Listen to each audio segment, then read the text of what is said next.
slightly above average game, about 39 minutes if I recall correctly, but a slow and controlled game. No chance really of tossing the game away.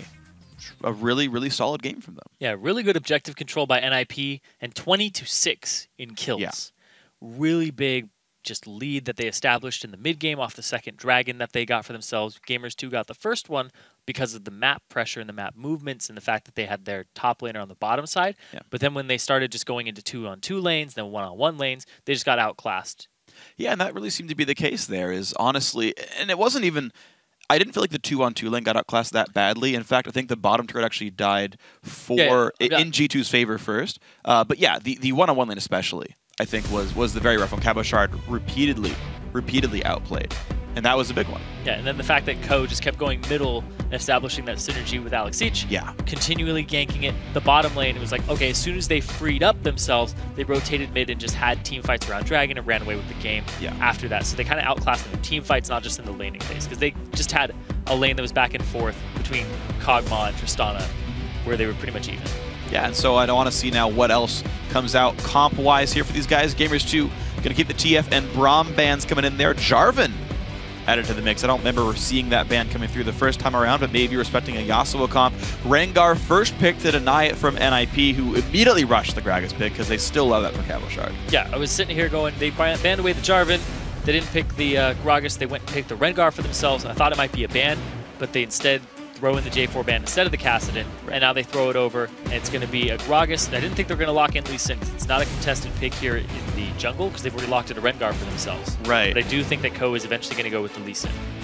It makes a lot of sense for the guy. He's such a good Lee Sin player, and it's fun to see those mechanics come out. Thresh does come through for Voidal here, and with Cabochard being on Gragas, they have actually what I feel like is a decent front line where you could get away with a Kog'Maw. I think a champ like that, it's not a point I got to finish during the game, but basically G2 had not set up Yuki for success with his Kog. We talked about him grabbing that over Trist over anything else. Kog relies so heavily on having a real front line because you have no way of getting out. You have to respect every move forward. If people can't push others back for you, you don't get to play that champion. You also have to have really good timing of your W activation, because it's just like Kayle. As soon as it wears off, you're going to start walking forward towards the person. And you're like, oh god, oh god, oh god. Yeah. I didn't mean to go that close. Yeah, it's one you get from experience, and so look at that. Quick change for Yuki. Realizes, guys, we actually are playing a bit of a squishier comp, and he goes for the Tristana instead. I think it's a very smart choice. JY once again will get Nidalee, so they opt into that matchup, and he says, you know what, this time around I think I will beat this one up. Honestly, he was set behind early on because NIP swapped their Gragas into the, basically the one-on-one lane earlier on against AD carry. So Cabochard was always ahead in golden XP in that matchup. Yeah, he did have that little edge, but the thing here is that Nidalee will win from auto-attack trading at level 1 through 3 and just bully you out early and get that advantage and then just push him further and further. If Gragas goes parity with him up until level 6, then you just ulti Nidalee into your team, you ulti Nidalee into your own belly, you take her out. It's very, very easy to just kind of counter that once you get into that mid-late game. Yeah. So the thing here is you have to establish that lead early as Nidalee in order to continue the bullying. Well, we're going to see if JWoww can actually get this one this time around. Ninjas in Pajamas actually grabbed the Orianna for themselves. So G2 did not rush for their mid lane pick, the lane that was still open and contestable there. So Alex Itch actually gets first dibs on the mid laner.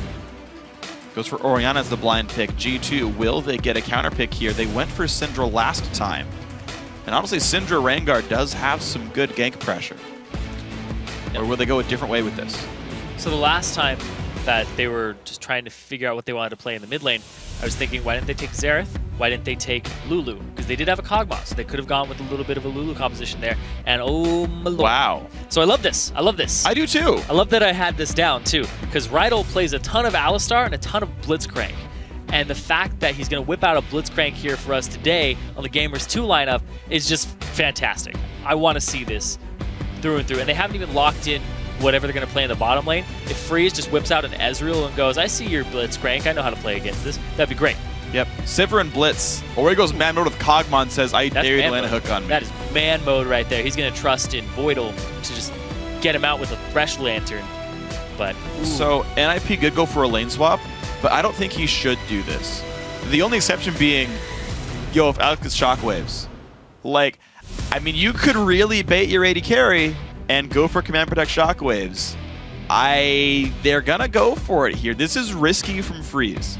It's very, very risky there, but I think they're going to try to look for the lane swap here, whereas Gamers 2 is not going to. The thing with Blitzcrank is, in 2v1 lanes, he's got a ton of pressure, so you can't really show up and try to leech experience. Yeah. He's going to try to roam around the map and make picks in like the middle. He's not good at being like, all right, we're going to go 2-on-1 and we're going to freeze the lane. He's kind of like, I'm just going to zone you. Thresh is a little better. Yeah. There's just a whole bunch of things that go into that. So he's going to try to roam mid, possibly get hooks on Alex and things like that. This will be interesting. I want to see how these two hook supports are going to play out there. As you mentioned, yeah, in 2-on-1s, they're roamers. They're going to look for plays, usually mid, and we'll see how that plays out. It's going to be all kinds of fun here. The Nidalee versus Gragas matchup is still going to happen. Now, this is a throwback to when they fought in the last semifinal. NIP won game 1 convincingly, and then G2 played a poke comp, and Ocelot got Nidalee, and they won that game. It was a very close game, but Gamers 2 pulled it out, and they did a very good job of that one. And we said there may be some questionable choices by the NIP builds and whatever, but they ended up not winning that game. G2 took that game too. Very similar situation. NIP won game 1 pretty convincingly. Gamers 2 pulls out the poke comp. Here we go. Yeah, tried and true from them. They usually win when they have a poke comp on their side, but if NIP gotten enough practice to make sure that they can just work against it, not fall into the pitfalls and the traps that a poke comp lays for you around objectives. Right now, they kind of have a little less of a team fight setup because they don't have Rengar. They have Lee Sin, but it's basically the same composition for them, except for the Tristana being subbed out, and also they don't have the same support as they did previously. Yeah. So, gotta see what happens here. NIP, similar goals. We'll see if it pans out. Gamers 2, though, they're looking for the poke, looking for a little bit of the catch here with Xerath. Yeah, they have interesting ways of playing around this because they do have and the blitz. Really good pressure here.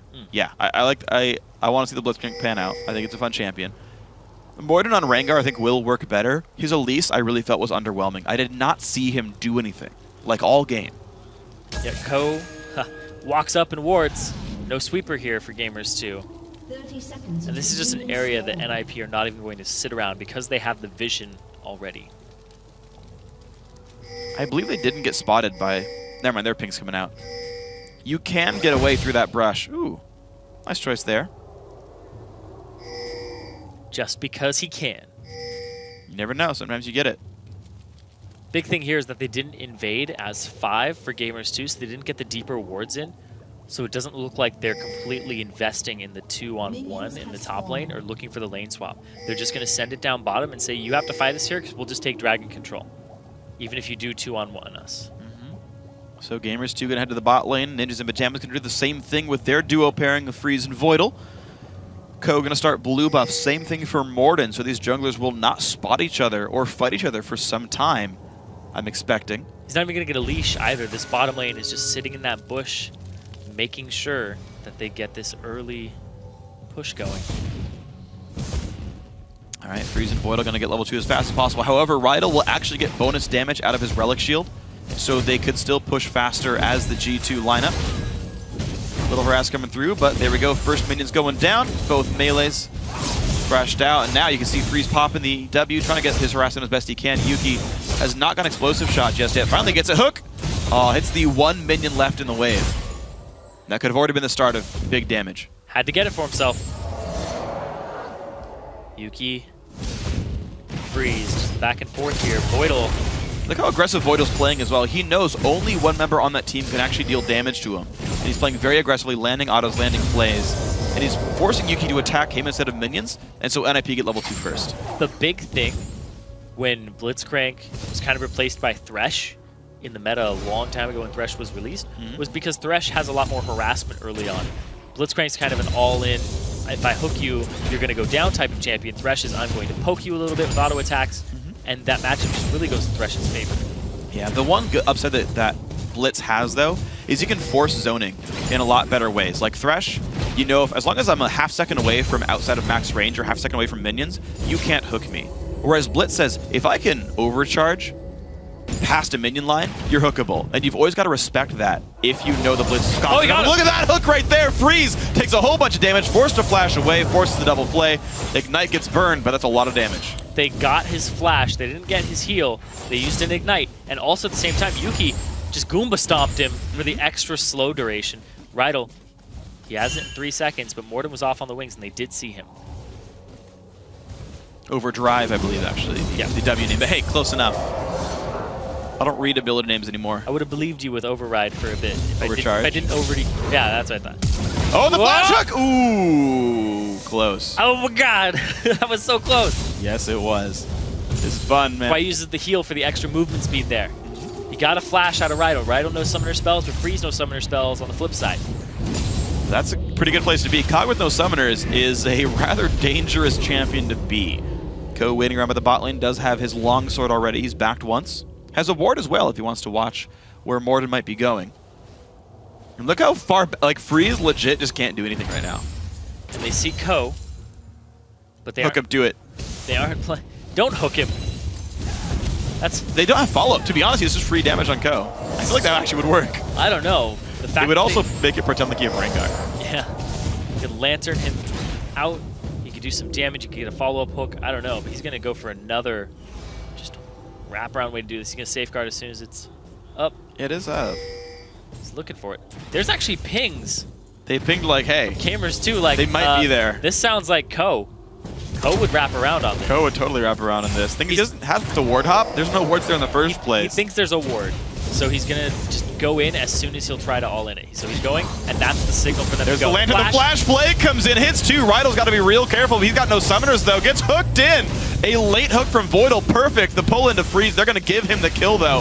Rydell goes down for first blood. Now in the top lane, JWoww. The outplay from Cabochard flashes away from the pounce. And now a couple spells in. Body Slam comes around. Got no mana left on Cabochard.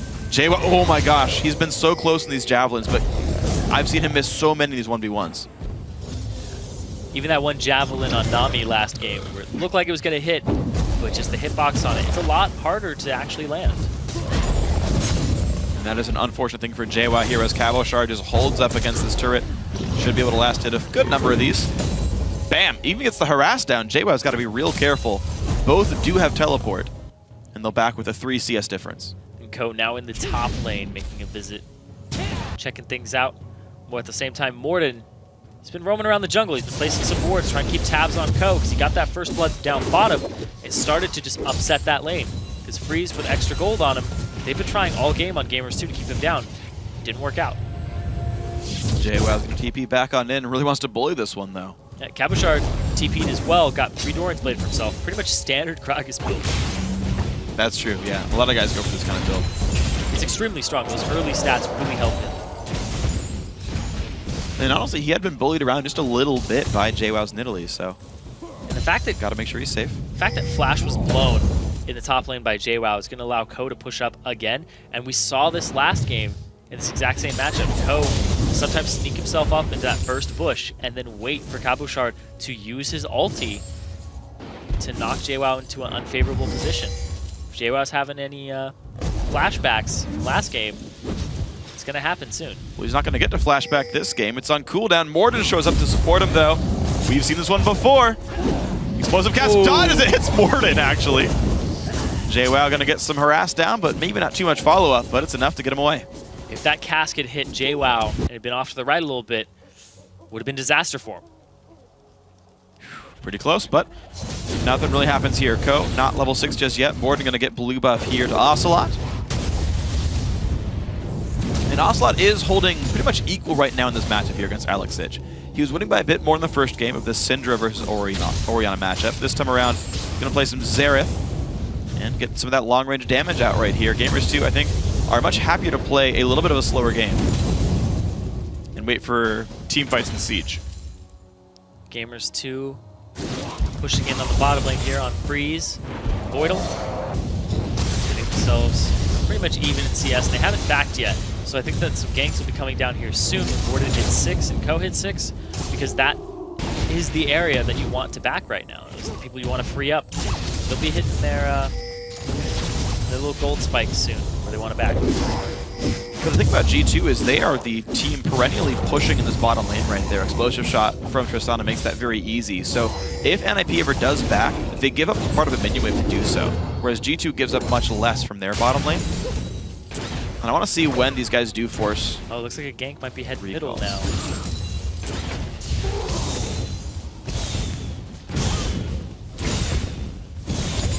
You know what's interesting, actually, is the fact that Rydell died actually gives more gold to Gamers 2 because he actually upgraded his GP10. He had enough for Targon's Brace. They'll eventually start catching up, I guess, if the lane just stays in a really, really minor way. Slow way. Of like 25 gold a minute. Wow. If we keep up at that, it'll be about 16 minutes before they catch up the gold. 16 minutes will catch the first blood. 24 if you count the assist.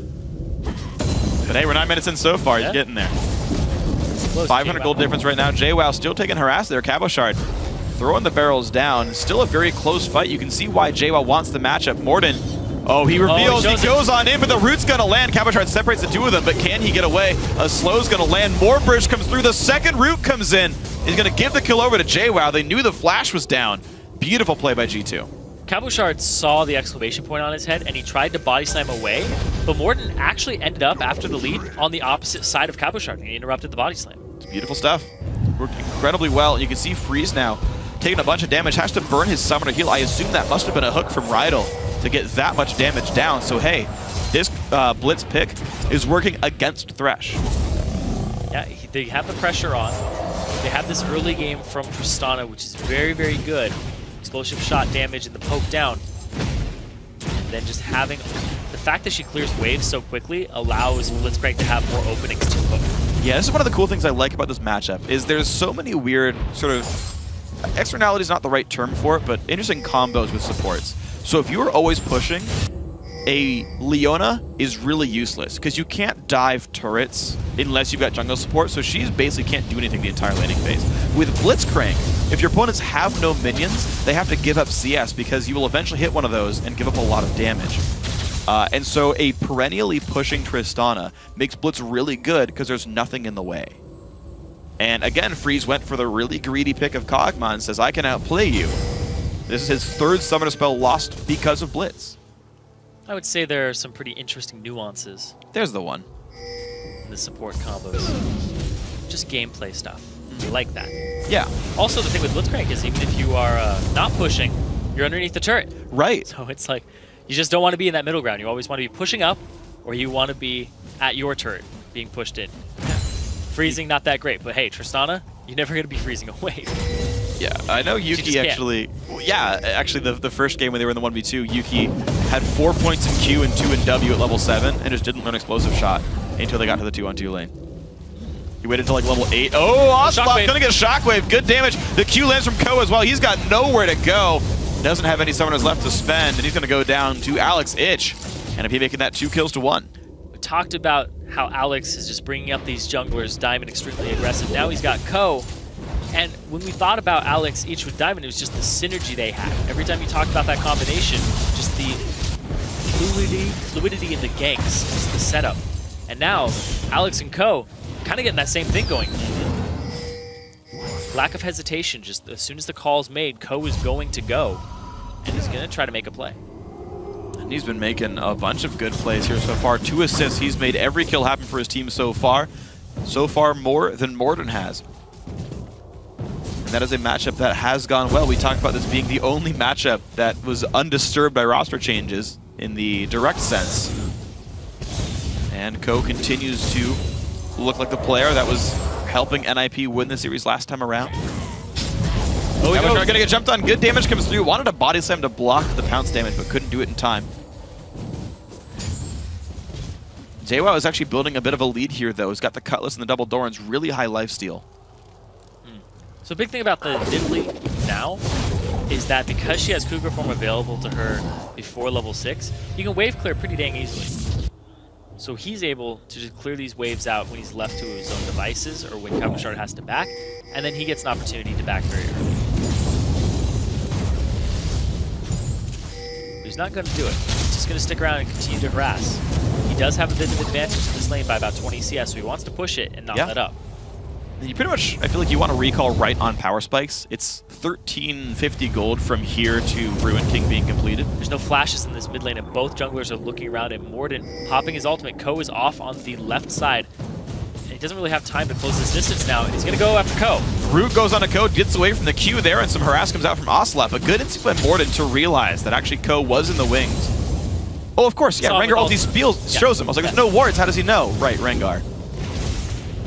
I don't plan of Rengar to realize that, but that's actually really cool. It's counter gank sense. He just knew somehow. He sensed it. It's like the thrill of the hunt or something. Yeah, he just got excited and realized it. Just knew. Heightened sense. His pupil became dilated. One pupil on Rengar. Yep. Second one was for Lee Sin. And these junglers, both of them have eye problems. Yes. There's one eye between these two. Where's Master Yi so you can kind of help them out? Oh, lens them around. Compensate. Yeah. Red team picks up Dragon, though. That's a really good play by Ninjas in Pajamas. They just had the health bars. And they also had the vision on it, too. Yeah. There was a ward on the wall for Gamers, too, but Morden just had no ability to get it. His smite used on the red buff. Or even before that. So they were able to go for it with pretty much no contest. And another slow and methodical game for NIP. So there's the Rune King. JWoww might flip the matchup finally. But NIP are happy to play a pretty slow game. Ko has really not found his way in on matchups very much. Only 39 CS on Lee Sin is actually a pretty low mark. So he's been looking at lanes, but unable to turn them very often. Whereas Morden's spending a lot more time farming. To be fair, he is getting less ganks for it. But NIP, just a really, really sort of low contact game. Yep, Rydell looking for Alex. He gonna land the hook. He does not have flash. He does have shockwave, but the CC chain pretty massive. Alex finally gets unstunned. Goes for the harass on Ocelot, gets the stun there, but here goes Morden. Claims the kill, says, guys, I'm part of this fight. He's too tanky.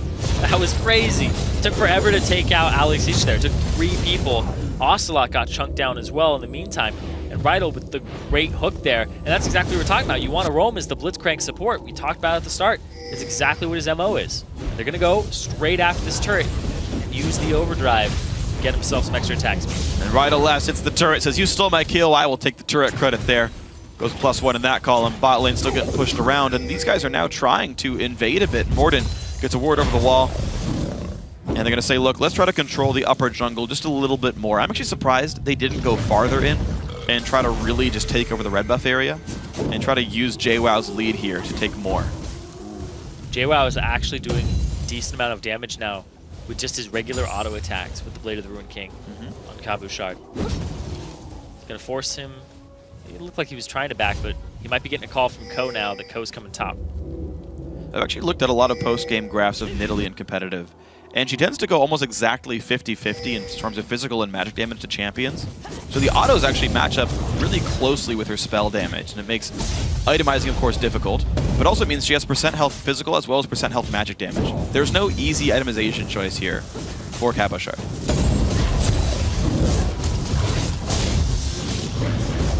He's got Ko in the wings. Can he knock him back? Morden looking top because Cabochard's now playing a little fishy. A little different than he was previously. These junglers keep having the same instincts. Now, the first time around, Morden wasn't there in time. There's a trap right there, so Ko can't actually go further. Goes for him and kicks back JWoww. There's the body slam, not going to land on a JWoww just yet. Flash comes across, more explosive barrel damage to JWoww. One hit from Deb. They're going to try to blow up Ko, who hasn't gone down just yet. Morden claims that one back, gets a trophy, and yes, he has got a red buff. Does he chase Cabochard down, though? He's hitting minions, getting as much ferocity back as possible, but he's still a charge to go. Doesn't want to overextend. Here comes Ocelot, walks through a ward, has to flash the body slam from Cabochard. Did he even want to roam at all? And now the hook, they're on to Voidal, who does not have flash, puts the box down. Rydell, low on health, silences, tries to run away from this one. Looks like he will be going, and picking up the kill now is Freeze. Yuki now in a very rough 1v2, but looks like he can't get enough either. Yuki, by the way, ulted Voidal back and saved him, and now will go down to Freeze with this one. So 2 kills picked up off a bit of a misplay there from G2. Saving Voidal's life with the Buster shot and not finishing him was huge because he didn't get another rocket jump off of it. And also his rocket jump that he used didn't actually land on top of Freeze. And now wow.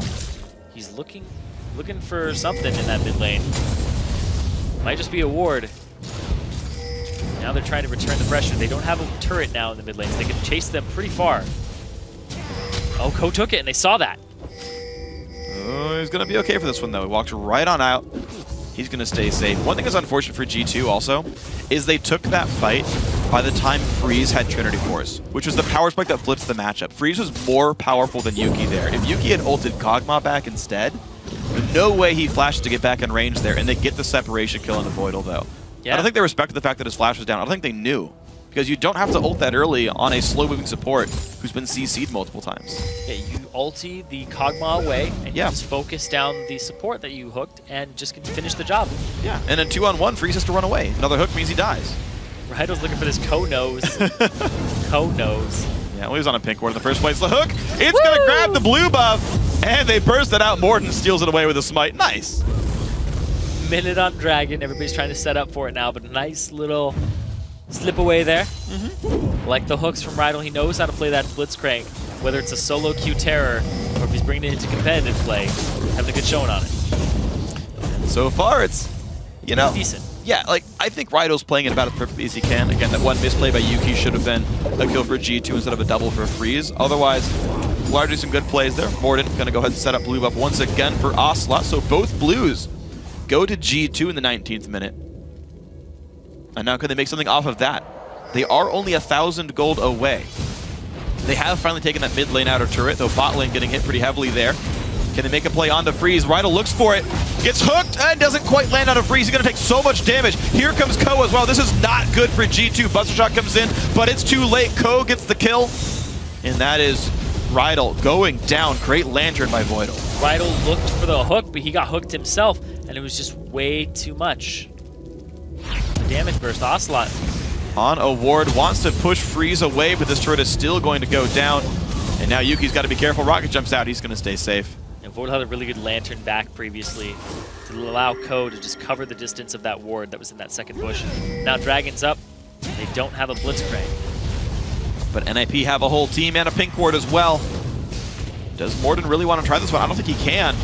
Dragon going down pretty quickly. The ward's dying as well. Vision really going away for G2 here. And of course, Ocelot's ulti down as well. This Q going to come out a little too early. And Dragon picked up with a nice smite there. And Lee Sin making it happen. 3,000 gold, putting NIP ahead. And these objectives just falling into NIP's hands throughout the mid-game in both of these two games that we've seen today, which are really when they're worth the most amount of gold. Gamers too, they've been trying to focus on the laning phase, but I think they're tunneling on it too hard. They are winning top lane, and they were winning bottom for a bit in terms of CS.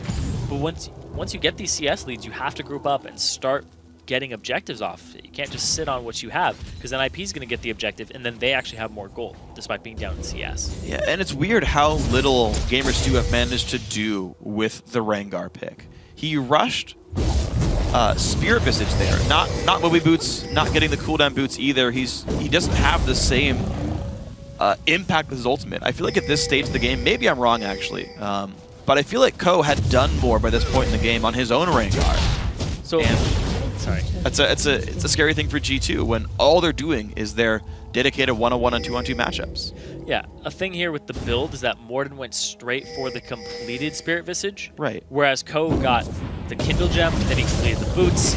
But now, speaking of Ko, not gonna the Q lands from Ko. They're gonna get the kill, trade it back though. Big damage goes on the Cabo Shard. Now the junglers are fighting. That's actually an equal trade. Yeah, both top laners just went back and forth on that. And they both got drops. Pretty quick and flashy play. But now both the junglers are occupied in the top lane, which means that everybody else is free to roam without that pressure available.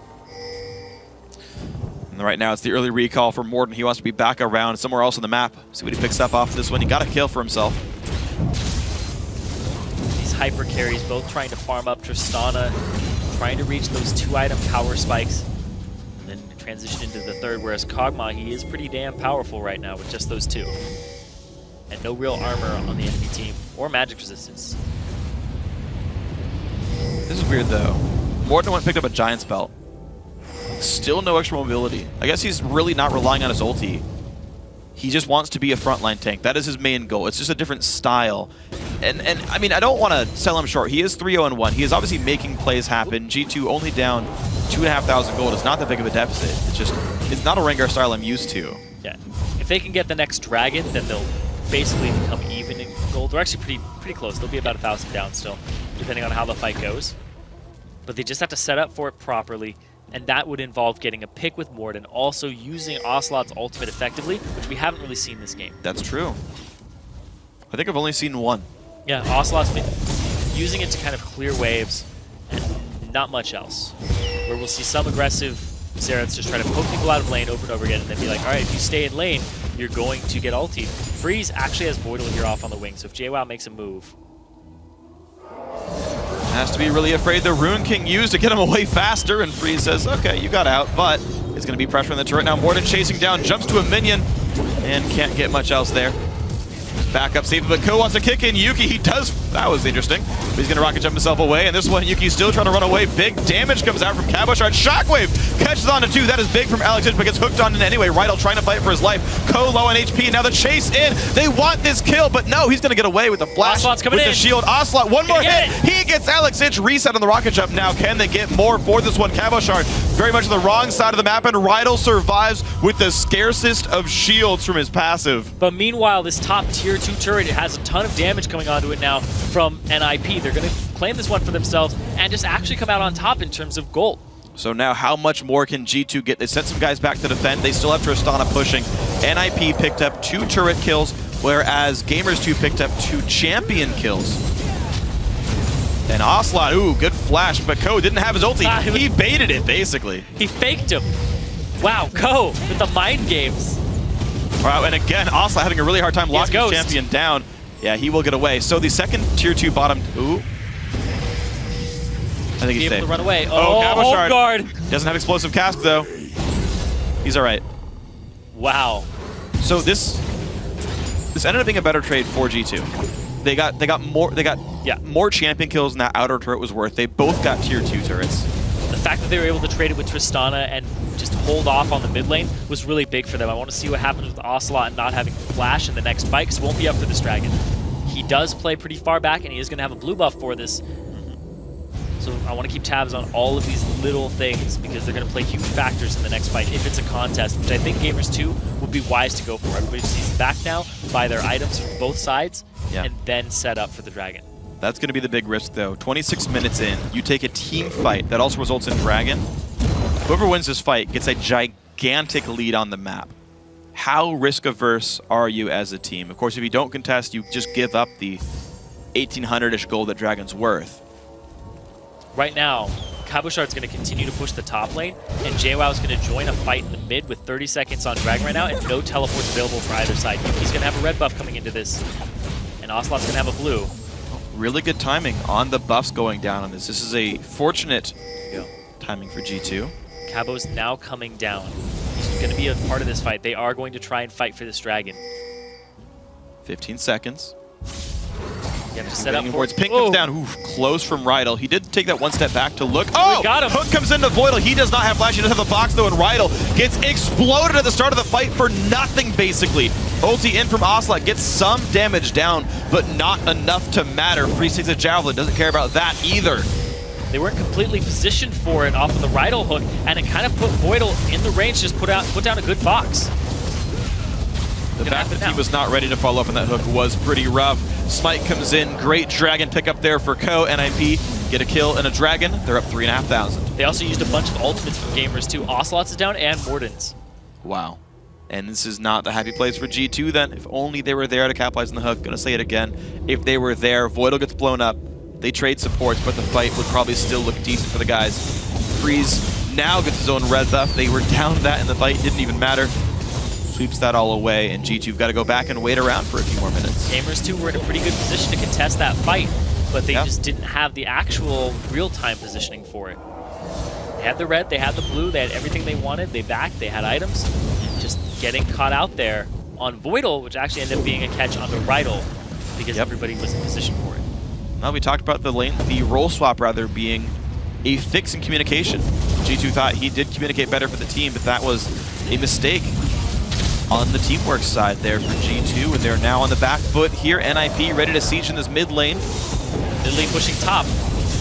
Hook onto Rydell again. Looks like we will trade some stuff, and Rydell is simply going to go down right away. Another kill comes through. A trade in turrets, though. NIP come out ahead once more. And meanwhile, top turret goes down, like you said. So the gold isn't completely swinging out of favor.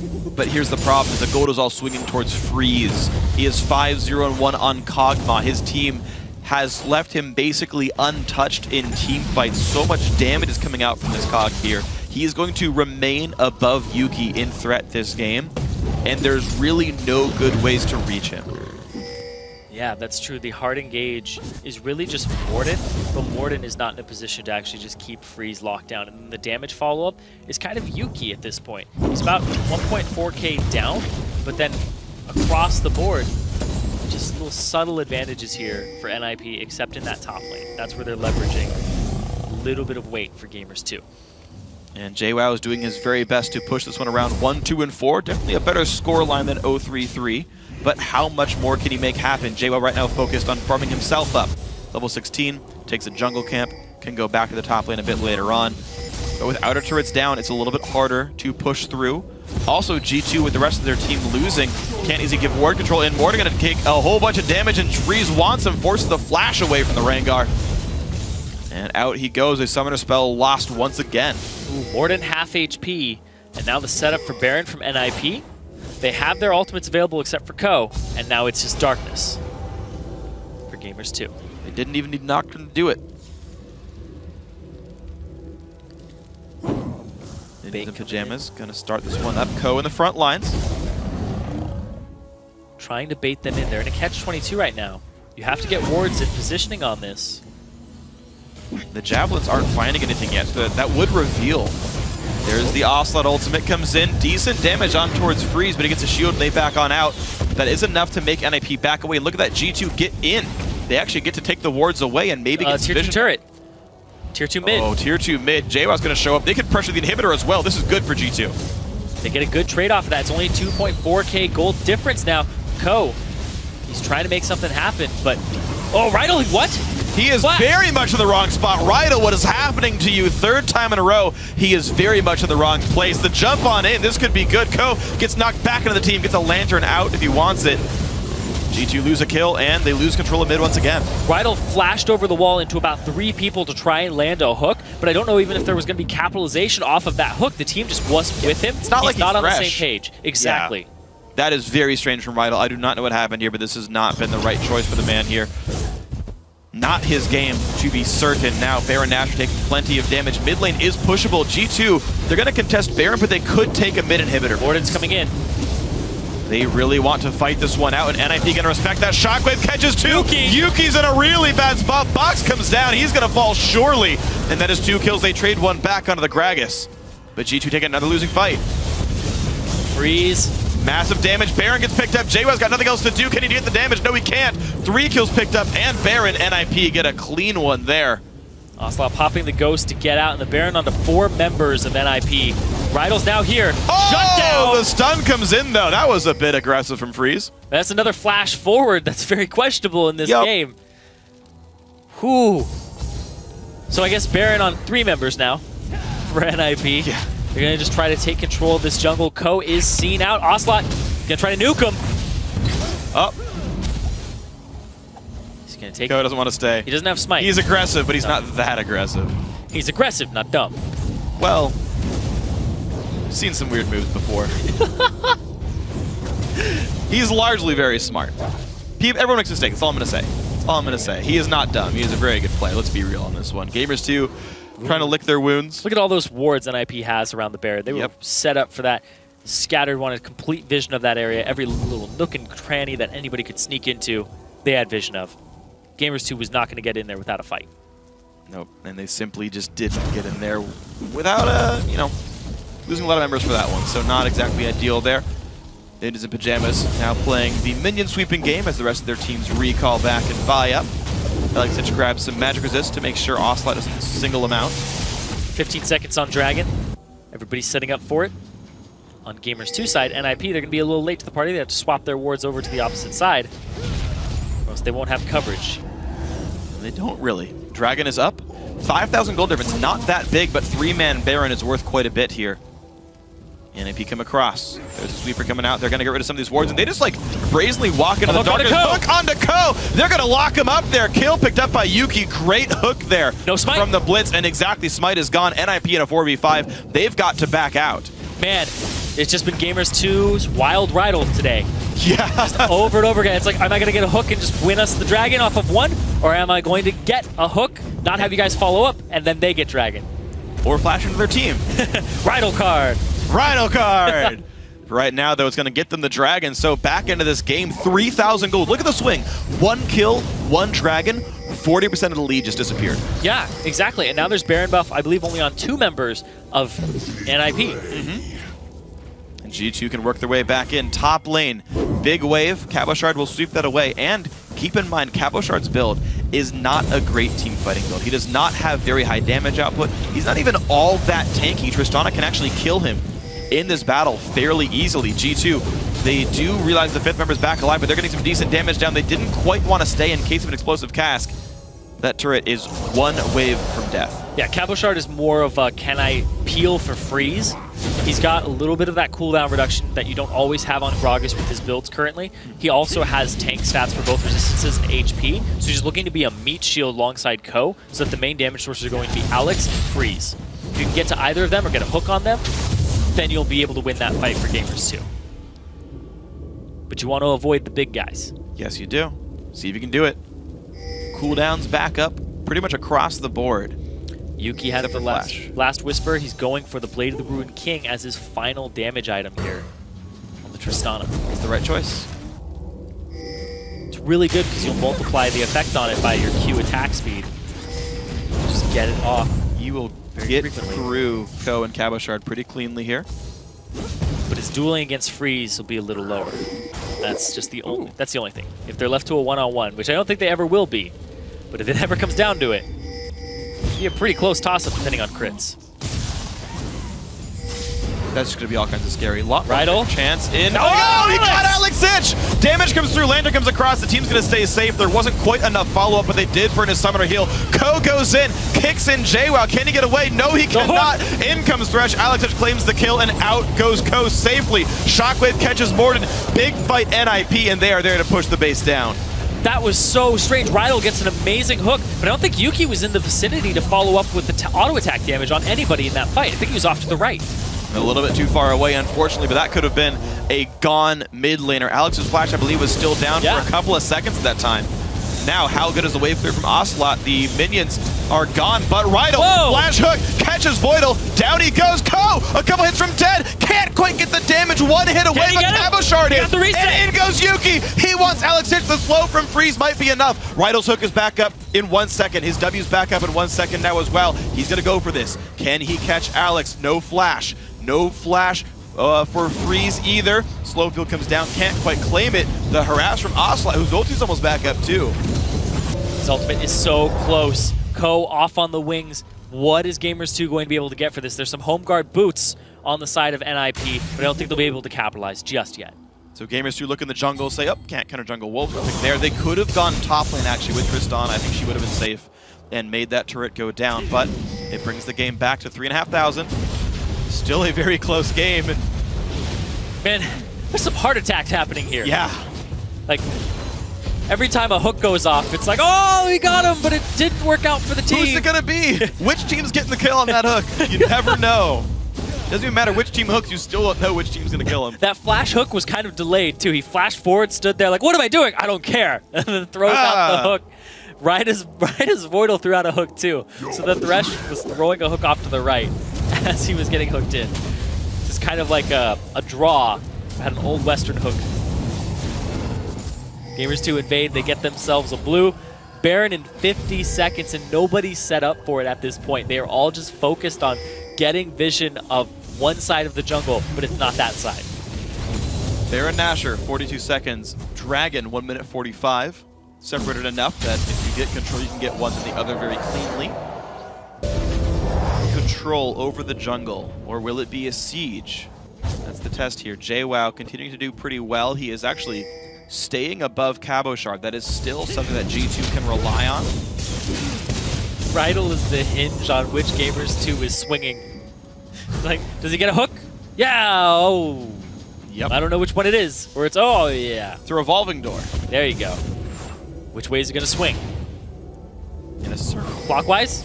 Counterclockwise. I think they always go clockwise. I don't know. No, they only go... Do they like all go counterclockwise? I don't know. I think they all go... Because you go in on the right, almost yeah, always. I think they go... Yeah. I'm pretty know, sure man. most revolving doors go counterclockwise. I think it's actually... What if they just go both ways? And it's whichever way you push, then you can just... That's true. Just stare at somebody and push against them and be like, no, you're trapped. That's messed up. No one should ever do that. I could see you doing that, actually. Only to you, not to strangers. NIP set up for Baron, though. It is alive, and they are getting rid of wards right here. Gamers 2, once again, they are bashing their heads up against these Baron fights and these Dragon fights time and again. Because they're looking for the hooks. They're not trying to trade objectives. They're trying to battle and get free picks. Dragon in 30. Is that going to be the mini objective that they go after, and then they'll fight over Baron? Because Baron's just too much damage on the teammates? Well, any of the AD carries and junglers could solo the Dragon. They could just send that one guy over and posture 4v5 at Baron. It would work pretty well. Ko is the big frontline tank for the team. Ruby's sight stone actually already, so he's actually invested in getting a lot of new wards now. Voidal trying to join soon. Looks like Randuin's will come into his inventory eventually. Big wave top lane not being reacted to by NIP.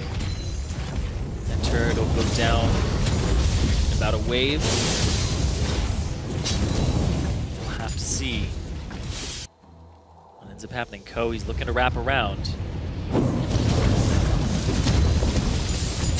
Can he get anything for it? Because NIP are just going to get rewarded a turret. Or sorry, Gamers 2 are just going to get rewarded a turret. 3,000 gold again. Such a close game here. It's off of those hooks. It's off of the engagements. There's traps. You have to avoid them. They did that, and they rushed right in for Baron Nashor. Half HP going down incredibly fast. So fast. JWoww on the wrong side, right on that around as well. Ulti comes in from Ocelot. Oh! Doesn't get the steal. Picked up by the red team now, and Voidal running in towards the front line. Morden is around trying to escape on this one. They have them pinched. Yuki with the red buff. Big damage comes out from Yuki. Ko low on health. There's a hunt from Nidalee. Will he go in? Shockwave catches Yuki, but he gets away to safety. Freeze gets locked up. More slows come across. Big damage. There's the hook in. Freeze in the air. He's going to go down. JWoww claims the kill. Lantern going to save Ko, but he's got to be careful on this one. It's that hook, man. Rydell every time. It's either a kill for his team or the other team. Yep. One or the other is going to come out on top. No AD carry for 45 seconds. This means G2 can push in. This is at least an inhibitor. How much can they get, though? NIP can heal up. Turret goes down. Inhibitor now under fire. NIP knows to not defend without their AD carry, but Voidal will go back and heal up. Dragon is still alive. Keep that in mind. G2 can recoup all of the gold lost from Baron and then some. Statistically, all they do is work out the Baron bar. When you take an inhibitor, you're more likely to win the game than the team that takes the Baron. From a statistical standpoint. Let's see if those statistics hold true, because now they're going to have super minions and they can push leverage in other lanes. Now they're just 2k gold behind, not even that, 1.9, 1.8k. Yeah. Very close game here, pretty much off the back of their good team fighting and the fact that Rydell's landing all of these hooks. I think halfway through the game, he's like, I'm going to land these hooks if I see the opportunity. You guys better be there to follow me up. Right now, it's gotten better. He was, I believe, at one point 0-6-3. Now he's 0-6-7. So 4 untarnished assists now for the support, getting these mid to late game picks. And to be honest, they are largely picks that a Thresh wouldn't have gotten.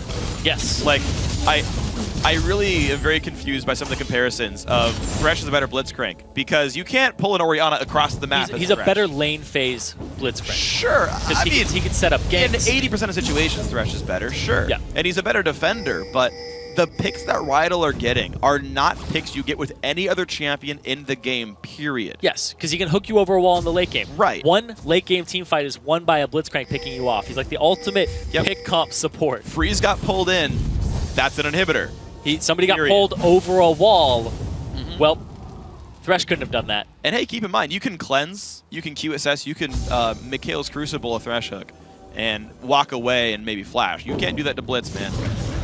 Just saying. JWoww. Blitz gets a bad rap, but he's pretty good. JWoww's going to try to go after Cabochard here.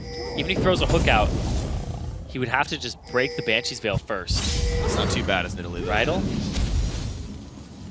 Walking by. He's 3 levels down on Ko. Rydell is, he's not staying in lanes for very long.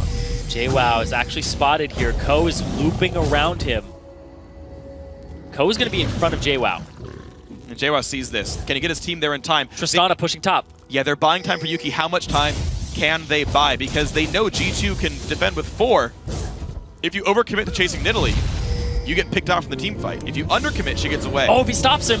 Oh, Cabochard knocked in the air. Stopped him. Rydell's here to do whatever he can. Ko is still going to recall. They have to defend Tristana, who rocket jumps forward. They might lose top and hip. Alex will be defending that one. Cabochard gets rooted up. Big damage comes in. Explosive cast. Damage towards Alex. It's there from Yuki, but he can take this turret down, and he will do so in one more auto attack. There it goes. Cabochard does get away without having to flash. Wow. I'm sorry, with having to flash. Yuki gets that top turret. He pulls 3 members to the top lane. Now Ocelot in the mid, cutting them off. Rydell looking for the hook. Doesn't quite find it, but a big wave is continuing to push now in the mid lane. NIP have to defend that right there. These guys had Baron buff. NIP had Baron, and G2 say, no, you are dictated by us. Good call on the split push there with Yuki. They now have an exposed inhibitor in the top, super minions in the middle lane, and then they had this Nidalee just running around the bottom. They thought he was cut off, and instead, they play the split push game perfectly. Full item Tristana. Actually, weirdly, he actually hit full items before Freeze did. He has 120 CS, that's why. He's actually up 1,000 gold. They're up 3 turrets. They're down on Dragons and Barons, though. I feel like Global Gold's actually still NIPs. Yeah. But 100 CS, 130 CS got him an item lead. So he actually, I take it back, he now out-damages Freeze. Yeah, 130 CS, pretty damn big number there. 441 highest CS in the game, 320. Ooh. That was He didn't see Thresh when that came out. It was close. Close one. Wards are in the inventories of NIP.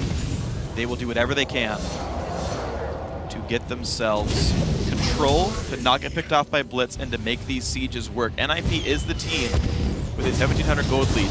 They're getting poked out by Ocelot right now. The wave clear very strong from Xerath, and as you can see, Ninjas in Pajamas have not found a way in. Hook almost finds Voidal. The inhibitor respawned in the middle, so they don't have that leverage anymore. They have to just stand here and fight and look for a pick. And NIP being the aggressors. And keep in mind, there are 2 inhibitor turrets missing now for NIP. If G2 wins a fight, they can knock both inhibs down, and that will ensure the map control for 4 minutes. Rydell, they're playing around that hook and the positioning of NIP. And NIP, they're just trying to poke as much as they can, but they don't really have a lot of poke orientation. They just have wave clear.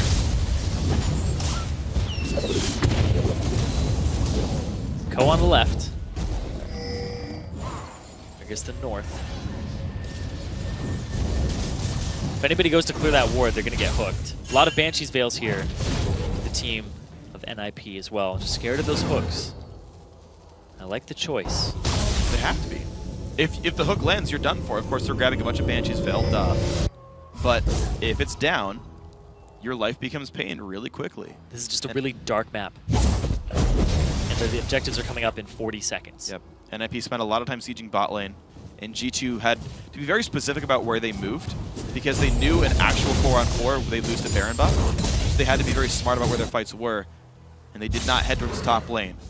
Both neutral objectives coming up in about 30 seconds. Rydell running around the map looking for ward control. He's got to ward over this. Breeze clears that. He's going to clear that too. Puts 2 more down. Yes. Says, I dare you. Puts pink ward down, says, yeah, bring it. Wow. That's 4 CS for Freeze right there. That is the entire Sightstone of Rydell, practically. I think he might be empty. I mean, he put 4 of the 5. Yeah. I don't know if he put one down before then. No? Nope. Completely dark. This is good. This is exactly right for G2. They shove down mid. Oh, they're going to rush the base. Baron. They will lose 2 inhibs with this Baron. Ocelot can stop backs if he uses his ultimate, but they're just going to rush the base instead. Are they going to force them off of it? Ko won't be back in time. Freeze won't be back in time. Freeze and Ko want the Baron anyway. 2 inhibs will die for sure. And now how fast can they defend? These guys are going to wait around. They see that Baron buff was picked up, so they know people were around. And they don't actually get 2 Baron buffs. There's actually a flank coming in from NIP. Freeze. Morden has his ultimate. He's so alone! Freeze, why are you there? He's trying to get away, but he goes down for 3, and the fight's gonna start. 3-man shockwave. Barrow comes across. Ocelot puts the damage down. Morden has to flash away, but there is no AD carry. There is no follow-up for NIP. They're gonna go straight towards this mid lane now, and possibly this top inhibitor. They have Yuki. He's actually pretty healthy now, and they might get their second inhibitor. Voidal has no health. This is a 5-on-3 right now, and Cabochard, Alexich, and Ko all have no ultimates. Second inhib goes down. Big wave in the mid lane, not super minions just yet, but is it a cannon? It is actually super minion. Wow, that one already came in there. G2 have the way to push this in. 36 seconds on Kog'Maw. G2 want to end it right here. They're going to go straight for this. The attack speed buff from JWoww. Used it on himself there. They get Cabochard. They pull it into JWoww, half HP onto him. Yuki. Out goes Yuki, takes a bunch of damage, but they knock back Ko, and he can't close the kill. Cabochard and Alex can do, though, and now JWoww's got to be pretty careful. 2 more kills picked up without freeze. NIP pick up a 3 for 0. They go straight after Yuki, the largest damage source on the team. Can they get Rydal? He's just running around trying to buy time, so there aren't any counter kills. Ooh. Shockwave a bit early. Rydal's still running, though. Ocelot wants the pick on a Cabochard, has the damage. Wow. 4 for 1, though. Gets the pick there at the end. Ocelot, the only surviving member of Gamers 2. They get themselves 2 inhibitors. They got a little greedy there because they didn't have mana on JWoww during that push, and Yuki was just focused down, and the fact that they actually got good damage on him was really huge. Ko using the Sonic Wave, almost getting the Resonating Strike off, but able to just close that distance and keep him locked up, was really just pivotal in that fight. So NIP hold on. The respawn still 20 seconds away. How many members of NIP will it take to push the base in? Rengar and Trist up in 12. They're still missing Cabochard. He will respawn last of everyone. They can't really do anything about this on NIP's side because they have super minions just pushing down the middle. Look at this. Yuki, locked up. Has the attack speed slow on him now from Tempest Cripple. He's trying to run away, but he just gets picked up. And Cabochard and everybody else just dealing damage while JWoww has no mana. He's forced to go into his Cougar form, and his damage output's kind of stunted at this point because he doesn't have the HP to just stay alive and be persistent. The fact they got to Yuki was really big. He didn't have the peel and protection he needed. Well, I mean, that's the thing is G2, they don't have a real front line. And this is why he picked Trist instead of Kog'Maw. Smart choice there. He can self-heal a little bit. He's got the Zephyr now, too. So that's suspect to me just because it's even less mobility than his old Berserker Greaves. So he has fewer ways of getting out of fights. Yeah. If you want to go for more damage, just grab a Phantom Dancer. He doesn't have as much peel for himself, and the fact that there aren't a lot of things that Tenacity will help you with. It'll help you with some of the slows. But at the same time, there's no real hard CC that's going to lock you up that can be negated by Tenacity. Yeah. If you're worried about CCs, buy a Mercurial Scimitar on top of your Banshee's Veil.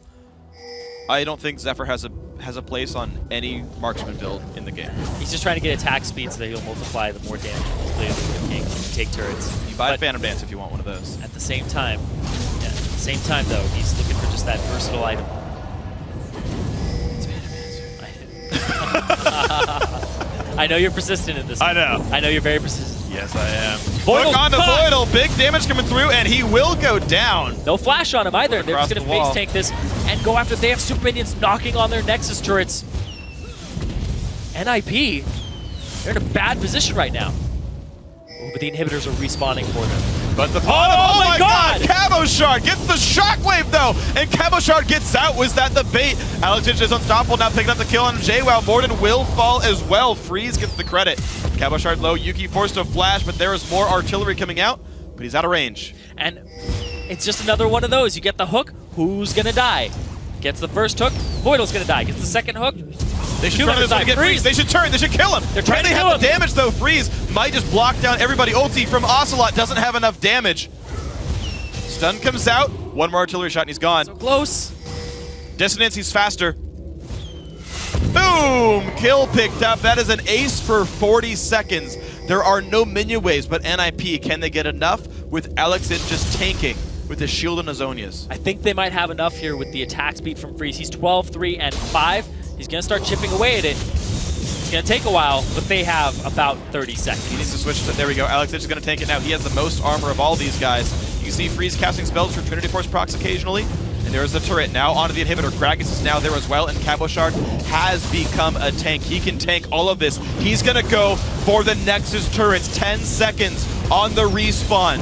Lower health bars now, but Cabochard is just very durable there. Turret number 1 down. Turret number 2 about to fall, but here comes JWoww. Explosive cast misses. He goes in. Big damage. JWoww very close to dead. They're going for the Nexus. In comes Morden as well. First kill comes through. Shockwave's going to make that a second one. 5 more seconds on respawns, and NIP fighting tooth and claw. Make it back in 53 minutes, 2-0. Better than their last record against Gamers 2. It was 2-1. Yeah. Gamers 2 had a great showing that game. Rydell kind of back and forth in terms of consistency and follow-up from his team off the hooks. That was kind of the big pivotal point there was it going to be a hook for my team or a hook for their team? Who's going to come out on top? And in that very last hook, it was NIP that came out on top. And that is the Orianna for you. That is Alex Ich back in the mid lane. 2 Orianna games. 2 phenomenal Orianna games. 7, 2, and 13 in that one. 22.6 thousand gold. Best in the game. And yeah, you hooked in a Gragas. The Gragas went to 10% health. But you know what? He got a shockwave on like 3 dudes right there. And the damage output stopped. He got to flash away. And everybody just went for the mop-up damage. Freeze was finally safe at the end of there, kiting away, not getting hooked, thankfully, and just had the damage of the back line. Yeah, and Yuki wasn't as fast to get away from that fight at the very end.